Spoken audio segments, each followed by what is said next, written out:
Thank you for taking time out of your day to listen to our podcast. This is I Compete, Building Your Empire with John Hewitt, live from the castle.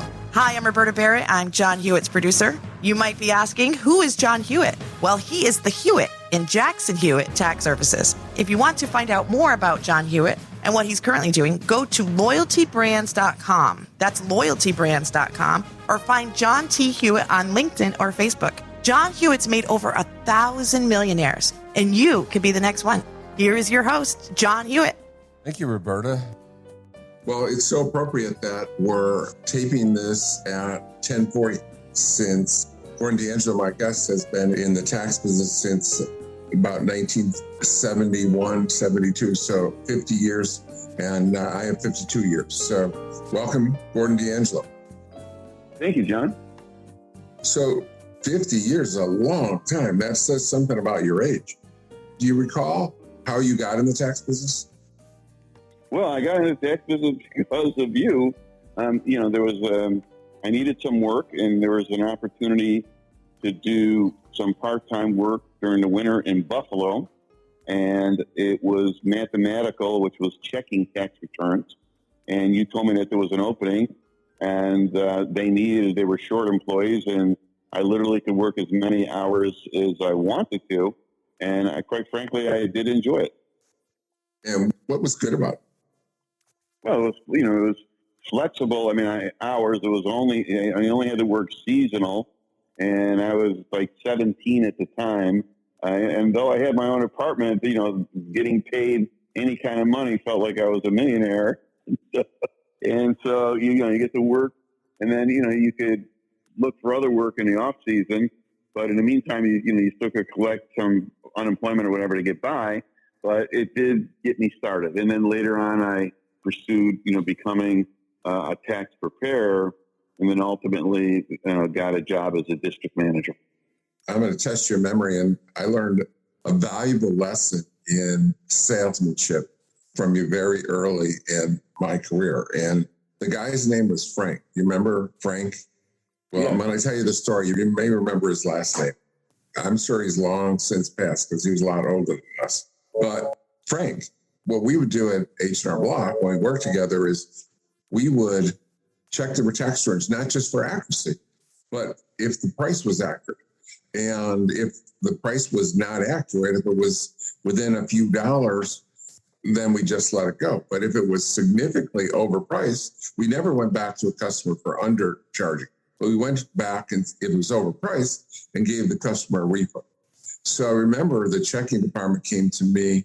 I was the assistant district manager of about 20 offices in Gordon, was working as a taxpayer in one of the offices. And back then, the average fee was only about $10 for a tax return. And this is 50 years ago. But this one tax return, the fee, it was a complicated return. The fee came up to about $25, and you had charged the customer $43. So we called you up and said, you need to call the customer and tell them we're going to refund them $18. And do you remember what you told me? Yeah, I just distinctly remember. I told you that the client not only was happy, he gave me a tip. A $20 tip. Yeah, and you remember what you did during the interview that made him happy? I told him how much I saved him.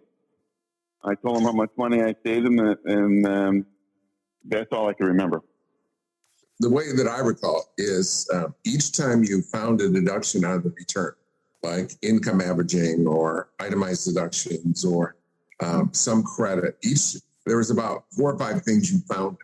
And each time my memory was that as you saw the deduction and the change in this refund, you told them, they said, Frank, I income averaged for you, and that saved you $272. And we were able to write off your mortgage and your taxes on your house and your medical expenses, and it saved you $137. And by the end, the whole savings was $1,000 or something. He was so excited and so happy. Not only was he happy with the $43, which is $18 more than anyone else, or that he should have been charged, but he gave you a $20 tip. So how could we possibly call him and tell him he was overcharged? So we didn't, in that case, we had a very happy customer that was sending in referrals, came back year after year. And it was something years later, I used that to develop a film and a methodology called closing the sale. And when you close the sale, do you close the sale at the end?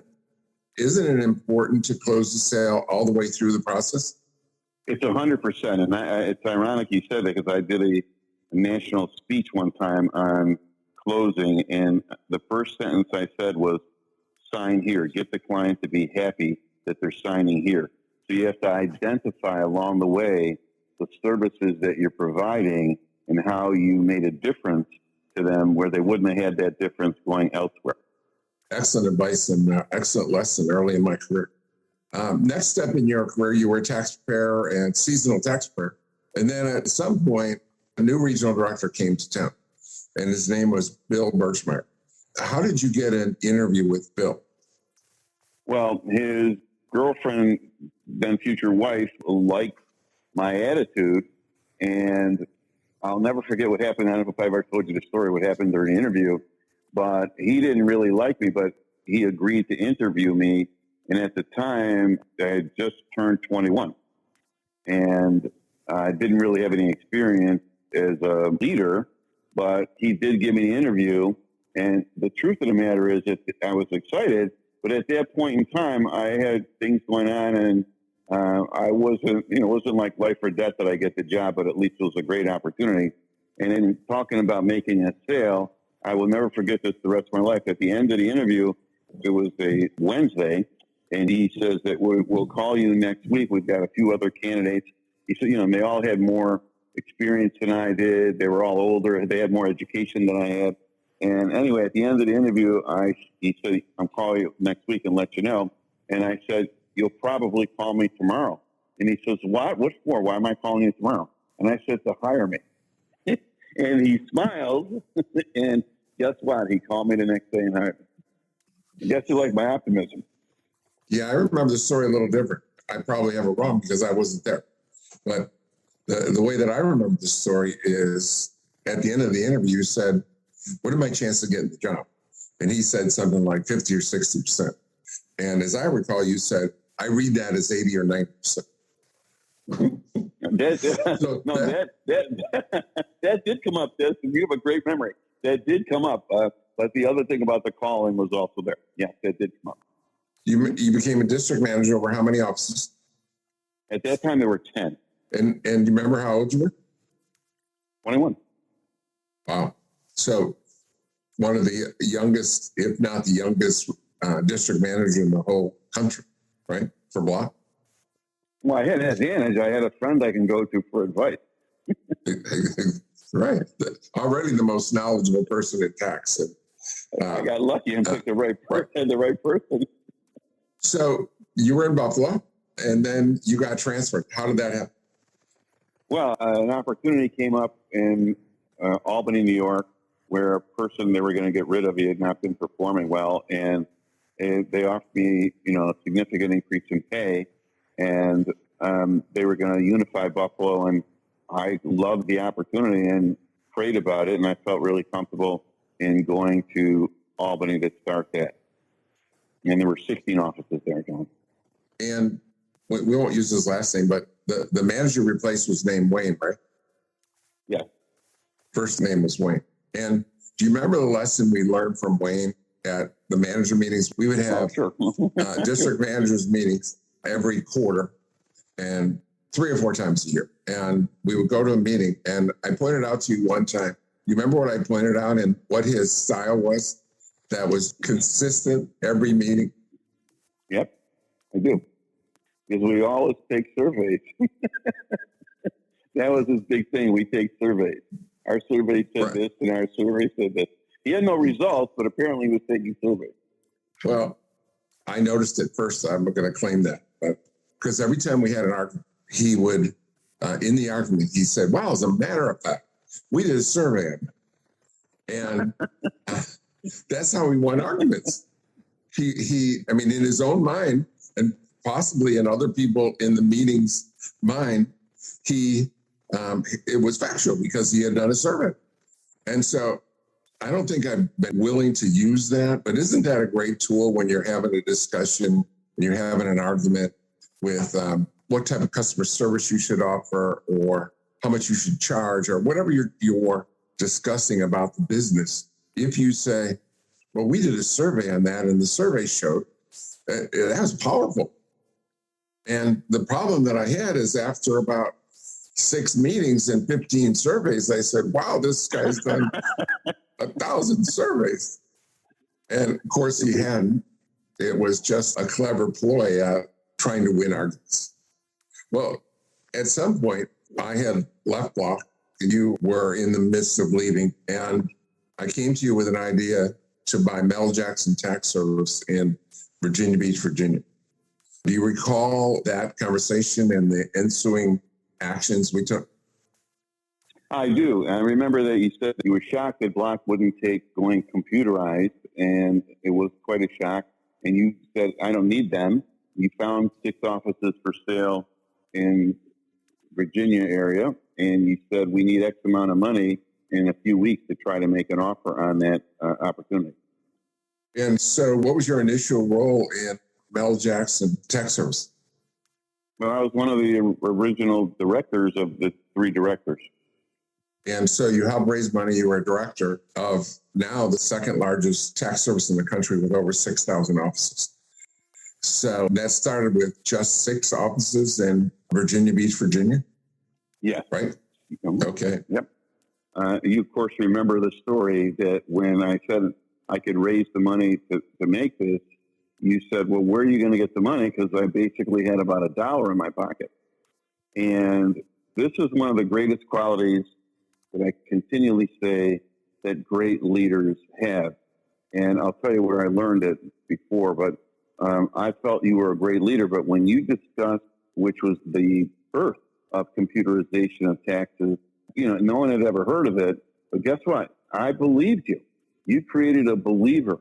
And I said to myself, I absolutely believe what he's talking about, what he can do. And when I went to talk to other people, some of them I had never met in my life, they could see the passion and the fact that I was enthusiastic about what I was saying. And every person I spoke with made an investment. Of course, they made a fortune afterward, but they made the investment because I made them believers, but you were the one that made me a believer. And one of my favorite sayings is great leaders create believers.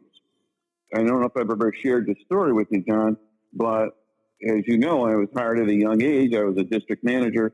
I did take some college after that, but I had no college experience and I had no leadership experience.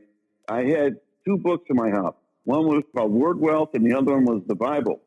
So I looked at the Bible and I looked for ways to become a leader. Oh, Jesus healed the blind, cured the deaf. That's what I did. I turned the page. And I did this interview one time on the 700 Club. But then when I said, oh, he created believers, those believers created disciples, I said, that's a great leader. And that's still occurring today. And that's what you taught me to do, create believers to ultimately create disciples who then create other believers. Absolutely. I think to build great companies, extraordinary company with thousands of offices or a public company that's worth hundreds of millions or billions of dollars, I think you have to have one skill. You have to have the skill to convince everyone involved that you have an accurate vision. And that includes your employees, your investors, your directors, your stockholders, your vendors. Everyone has to get on board and understand that. And the ability to have an accurate, optimistic view of the future and then to be able to share that is critical, I believe, in massive success.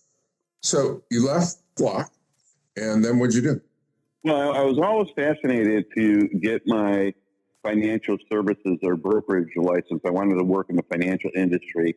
So I did get my license, and I worked as a broker for a firm, where I originally started out as part-time, but then it was just so lucrative and I was having fun, I decided to do it full-time. And you started doing that full-time. Were you working for a broker? Were you an employee? No, I was commission only, and I worked for, we'll call it an agency. And, I was learning along the way, but I was doing quite a bit of sales because I knew how to market, and people believed me when, I created Believers. And we were using another service, a third-party money management, which is very common, called advisory services, and we were using several of those. And then I said, well, why are we using them? We're putting in millions of dollars. And I talked them into letting me start a new one. And I hired an investment advisor, who was my former secretary's husband. And we started a company called North American Capital Timing from scratch within this little agency. That company started to generate more money. It went up to $200 million in management and generated more money than the entire agency. And so as time progressed, and then I had to move to be closer to Mel Jackson operations. That was in Albany, New York. I moved to Virginia Beach, and then we sold that. And then later on, I decided, thinking the same way, well, I can start our own brokerage firm. And I created a group of guys that would come over. Not all of them came, and I knew that was going to happen. Not all of them would come to the altar, even though they promised they would. But we started a company from scratch, and we only had about 4 different groups. And I said that we could be bigger than the former company that we worked for. And of course, many people thought we were crazy. And I said, well, if we're good, in 5 years, we'll manage $50 million. We'll manage, maybe $1 billion. And that we grew that company. The whole intention of that company was very unique. And that was that I wanted to give the entire equity. And that's a fantastic thing about the franchise world, is that when you build your franchise, you build your business, you're working just as hard as you would at a job. The thing in a job is you don't get any equity. When you build up your own business, if I own a franchise, on the corner of Main and First Street, guess what? That business has a value. That value is mine. You're creating a future value along with the revenue that's perpetual. And that's kind of what I did in the financial world. I said, why don't we capture all the revenue and the equity that we're creating? And that's what we did. So how many years were you there? 14. We grew to 1,100 advisors, 16 billion under management. We were broker dealer of the year 8 times in the country. We had offices. There were advisors in every state. And like many companies, there were internal conflicts of interest and power mongers, et cetera. So I didn't feel comfortable being there anymore. The whole thing had switched, but we created a lot of equity for a lot of the people, and we got the vision done. And then when you left there, where did you go?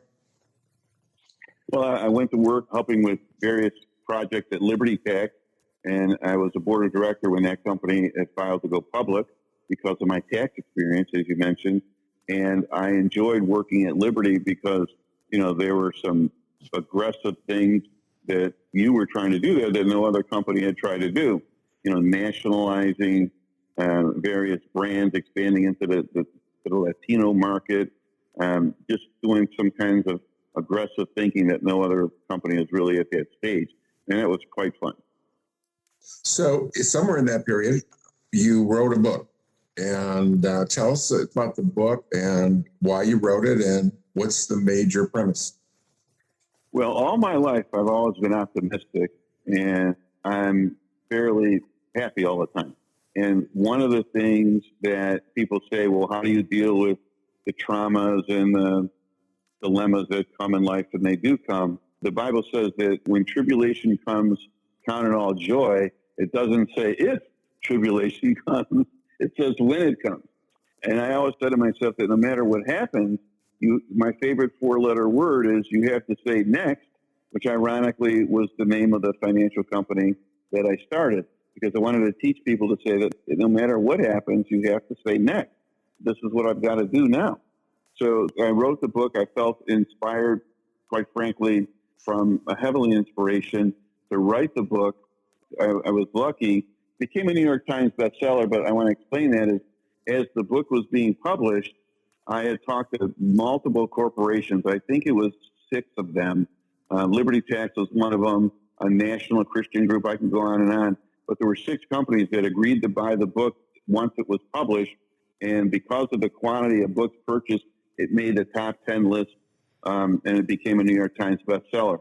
We gave 100% of the profit of the book, which was several $100,000 in the long term, to an inner city church that a friend of mine had started, and it was called the Connect Center for Kids.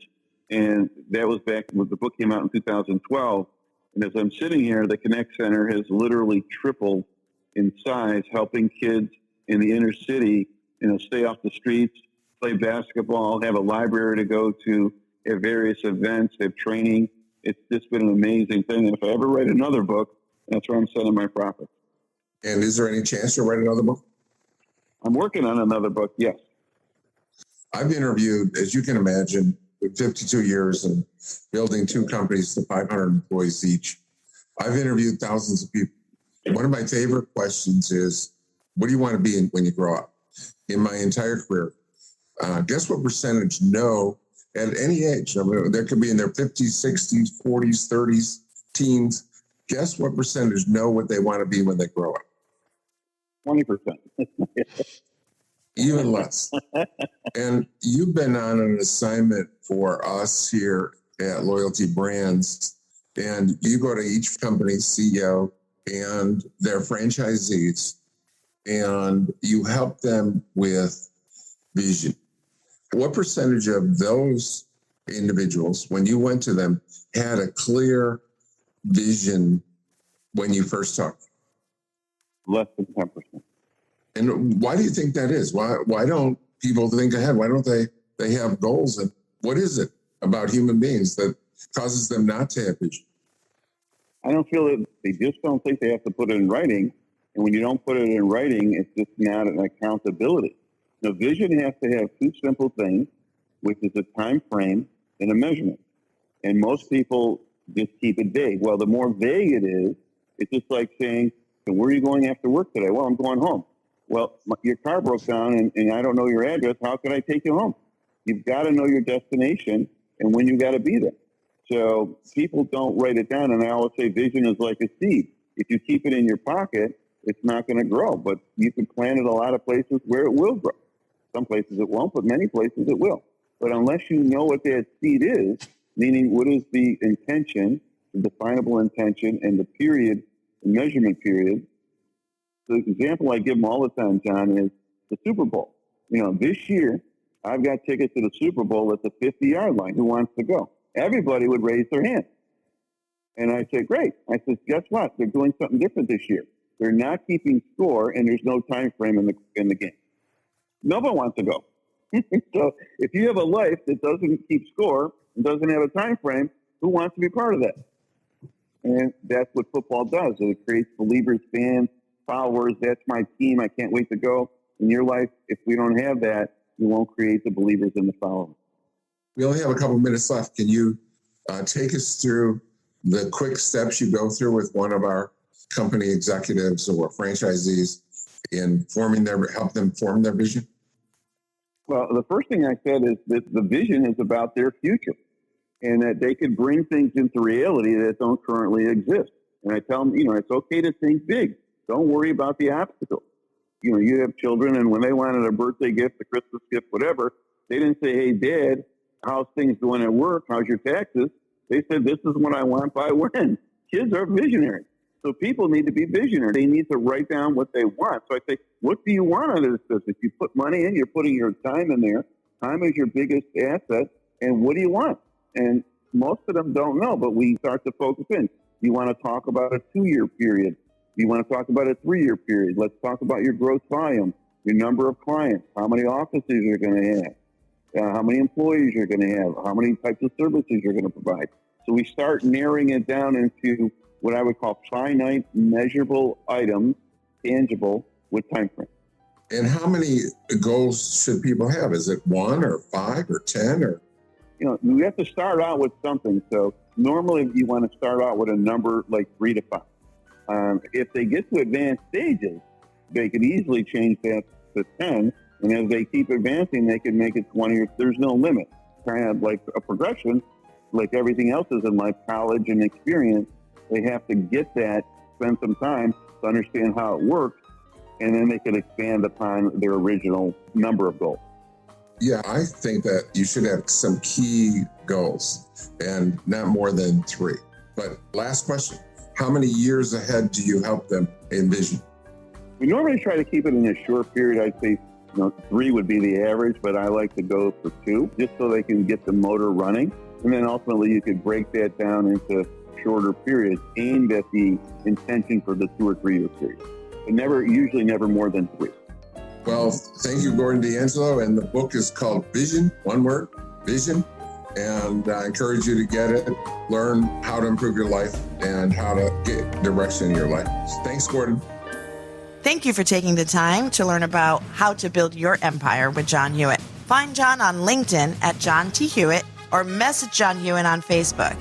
This is I Compete, live from the castle, building your empire with John Hewitt. Don't miss new episodes every Monday by subscribing on Apple Podcasts, Spotify, cpnshows.com, or wherever you listen to podcasts. Until next time, this was I Compete, building your empire with John Hewitt.